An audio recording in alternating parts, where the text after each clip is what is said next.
Well, hello everybody, and welcome to this episode of G-Bear's Off-Grid Ways, a homestead in the desert. And we're out here on my little private road coming in, which private road doesn't mean anything to the new people down the road. They use it all the time. They had a septic truck come through here today to clean out their outhouse. They got one of those portable toilets over there. So that's for the workers, I guess, because there's two motorhomes there. But I guess they don't want to have to haul those in and dump the waste. So most likely they're just dumping it on the ground. What can you say, right? Anyway, what we're looking at here is, yep, eat my dust. I graded the whole road today coming in. It's nice and smooth now. No tire tracks in it. And just a couple little spots on the side from me running in it that I couldn't get the drag sled over that far to cut those tire treads off. So anyway, it's all the way to the other side of the road out there. It goes another 138 feet on the other side is the part of my property there. So I had to go out there, and then I made a turnaround and came back, and I cut the ramp coming up into the road. Everything's nice and even and smooth now. So we'll see what happens about these idiots flying down the road and 50 miles an hour, kicking up dust. I'm just going to have to put a speed limit sign out here, and it says, yeah, this means you stupid. And maybe somebody will listen. So I didn't cut the rest of the road going back. There's some dips and trenches in that from the water streams that run through in the rainy season.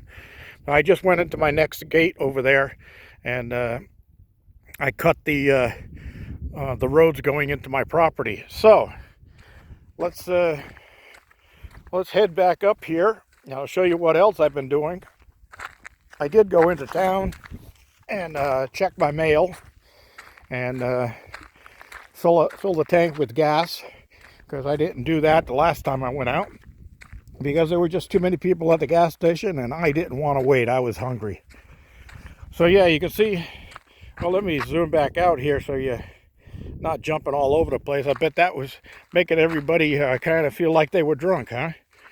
All right, so yeah, I scraped all the roads up, down, all around, and got all of the crown out of the top and all the ruts out of the two sides. And I made a couple of new roads. This is a new one running through here. And the reason for that was I was grading for the new extension on the garden house. And I wanted to spread out that dirt a little bit instead of just putting it all in a mound. So here we are on the end of the garden house where I'm going to be adding on. So I groomed it all here. It just needs a final touch up. And I've got some roots to that one bush right there that were stubborn and didn't want to come up with the drag sled. The drag sled would catch on them, and I could have probably gone over another 15 or 20 times and that would have taken care of it. But it's just as easy to get the pickaxe out, give it a couple of chops, get it down the grade, and then rake this out. So I also took out this bush over here and that little one that was at the end there. And I took out this one because these things were just basically camouflage for ground squirrels, and they were tunneling underneath them, going down to the roots. So they were killing these bushes anyway, but I didn't like them that close to my garden house, so I cut that out of here. And again, I got a couple of roots here that are going to have to be taken out by hand with a pickaxe, and then I can rake this area up and clean it. Now, one of the things I like is, besides the drag sled, is I've got stored up there behind my containers, I've got an old mattress spring, and it's from a mattress that was out in the desert for probably 15-20 years, and there's no cloth left on it. It's just a mattress spring. It's just the metal springs. And people would say, well, why did you bring that back? Well, when I hook that up and I drag that around, it will knock down all of these ridges that are left from the drag sled, and it'd be like a fine grade to everything. It makes everything look really nice and smooth. So yep, I cleaned up here, I cut across here, and that new road I cut in coming here, that's because, like Janice said, when I put the addition on here, I'm going to have another door going in, and it'll be on this side of it, because I don't want it all the way on the far end. That's a long way to walk when I have to go around.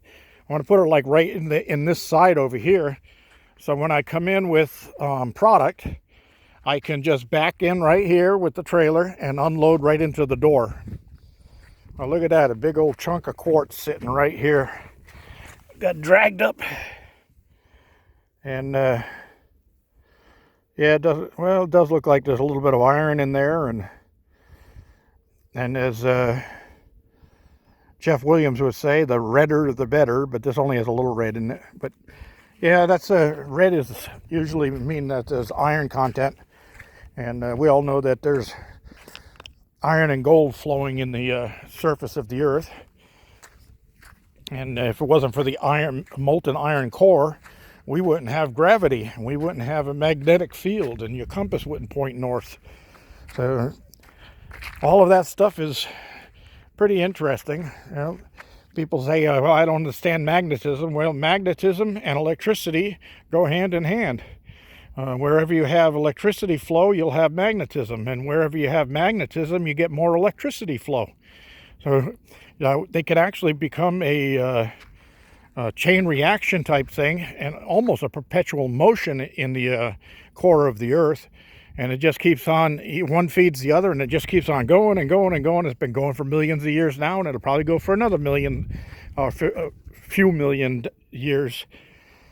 So anyway, I just wanted to show you all of this grading that I'd done. And yeah, I even on the back side, but I had to put these mulberry trees up on the trailer and get the trailer out of the way.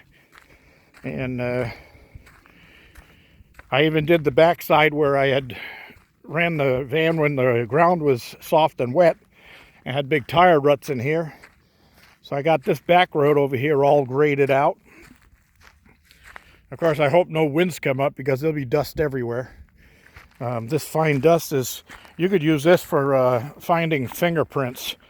This stuff will, you leave a fingerprint on a window somewhere, take some of this dust and throw it at the window, and everything will fall to the ground except the fine dust will stick right where your fingerprints are. So anyway, I never got to clean my solar panels yesterday, but I think that's going to be tomorrow's chore, because I've been grading roads all day, and I even missed lunch. And I'm going to go get something to eat now, and just maybe an avocado and a banana, just to tide me over until dinner time, so that I'm not super hungry at dinner time and overeat. And tonight is a T-bone steak with baked potato and asparagus. I love mispronouncing words, especially for teachers. That irritates them. Asparagus is asparagus. Broccoli is broccoli. I dated a English teacher once, and I used to do that to all of the words, and she'd get all red in the face and look like she was going to cry and say, "You're butchering the English language." And I go, "Why? Did I put the wrong syllable on the wrong emphasis on the wrong syllable?" And she'd just shake her head and walk away. Hey, what could you say? I guess that's why I'm not dating her anymore, right? All right, so yep, I did all the roads all through here, as you can see. This is where Pierre had his bus parked. There were some deep bus tracks through here, because the ground was soft when he was leaving. We had that snow and some rain and that stuff, and when he pulled out, he left some tire ruts. So I went all the way through and I did the road that he went out and cleaned up all of those tire tracks, and don't have any more trip hazards. You'll be walking out here in the dark and catch your foot on one of those tire ruts, and you'll go down without a problem. Just as quickly as you can get back up again, you'll go down again. The problem is I don't want to break an ankle walking around here in the dark. I usually take a flashlight out with me and a freedom stick. Some people know what a freedom stick is. It's used at my exercise area over there, and that's the way it goes, everybody. So as you can see, the roads are all cleaned. The only one I didn't do was Andy's parking space, because I couldn't figure out how to get around those concrete pads I put there for him. So that might have to be done at a different time. But wow, I hear people yelling down over there. Huh. Who knows? You're going to do one thing illegal, I guess you're going to do everything illegal, right? All right, everybody. This is G Bear reminding you to give me a thumbs up down there. Don't forget to leave comments and questions at the bottom, and I'll get back to you. And don't forget to subscribe and pass it on to some of the people you know and say, hey, go to G Bear's Off-Grid Ways and subscribe. Let's get the subscribership up even faster than what we've been doing. This is G Bear signing off.